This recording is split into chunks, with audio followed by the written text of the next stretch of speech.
As Pope Francis visits Canada this week and issues a historic apology for the Catholic Church's cooperation with Canada's policy of Indigenous residential schools, we're turning our attention to those here at home. North Dakotans have been front and center in the efforts to raise awareness and advocate for resources to help those traumatized directly or indirectly by what happened at federal Indian boarding schools in the States. Tonight, we hear their voices, their stories, and how an investigative report released in May could be a first step towards healing.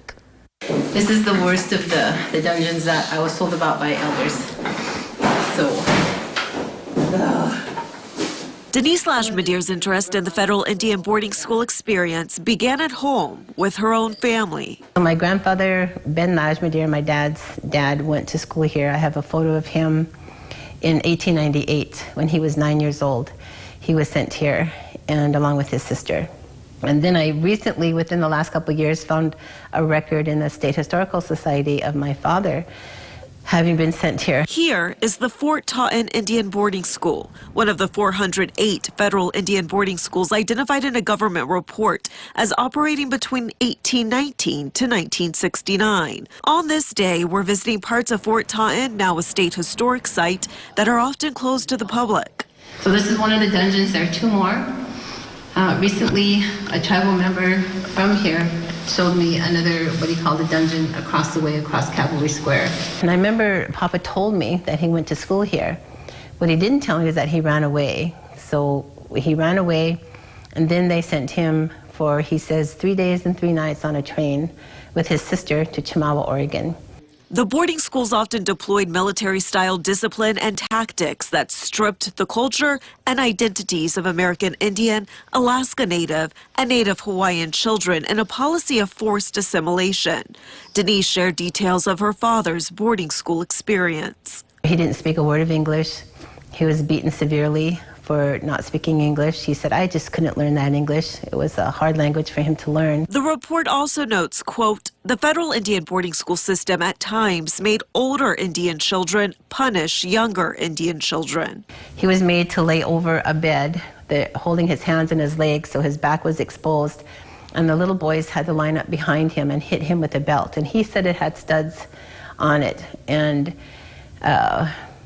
they beat him till it sounds like he was bloody. As Denise learned about her own family's experience in the federal Indian boarding school system, she wanted to document the experiences of others, creating a written record of stories that have often gone untold. It's not in the history books.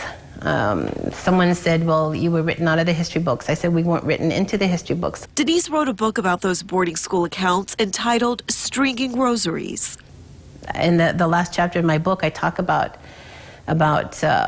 unresolved grief, a soul wound. He did not know why he was sent to boarding school, why they treated him like that, why it was forced English upon him.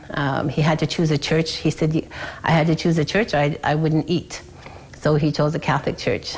According to the report, quote, initial investigation results show that approximately 50% of federal Indian boarding schools may have received support or involvement from a religious institution or organization, including funding, infrastructure, and personnel. The churches have done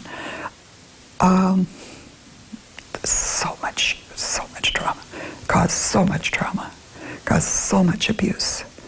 It was all in the name of God. Ramona Klein's story is one of those featured in Stringing Rosaries. The book also begins with a poem written by her. Taste the salt. Know that tears help heal. See the hands that reach for that little girl. Know that it will not be forgotten.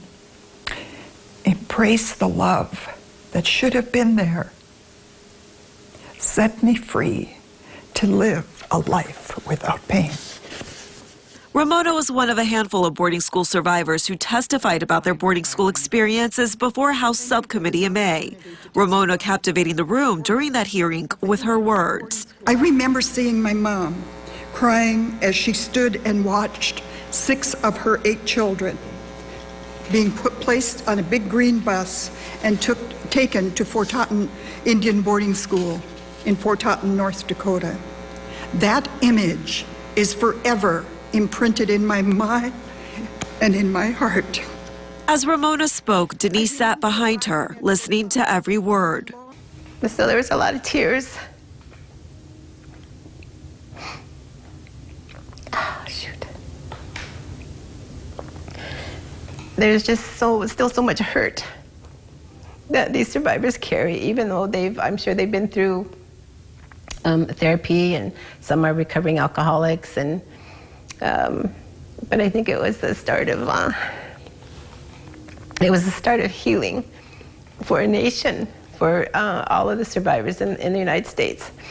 And I worry about them because Canada have hotlines to call for survivors when they've been triggered by news like this. Well, we don't have anything in the United States. But there are efforts to change that. A bill introduced in both the House and Senate would, if passed, establish the Truth and Healing Commission on Indian boarding school policies to formally investigate and document the policies of the boarding schools and the impact of intergenerational trauma, and make recommendations, including the establishment of a nationwide hotline for survivors and affected community members. It's so important that we have mechanisms in place also to support boarding school survivors because it's heavy. It's really heavy. The stories all these years and even generations later, not easy to share. People don't want to go back to that pain.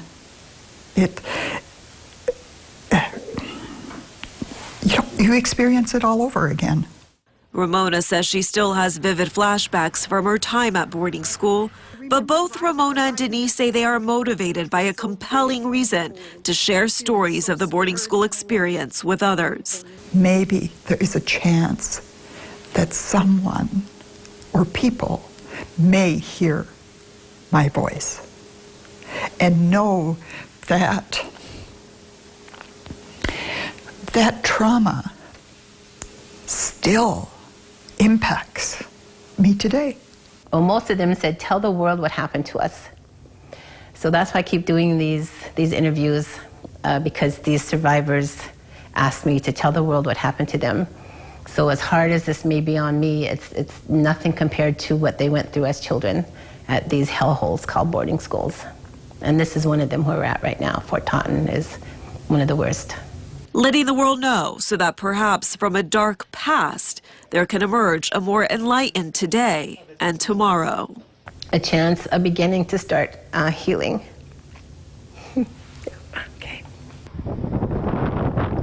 The Department of Interior's investigation also identified marked or unmarked burial sites at more than 50 schools across the federal Indian boarding school system. The exact locations were not disclosed in the report. However, the report notes that as the investigation continues, the Department of Interior expects the number of identified burial sites to increase.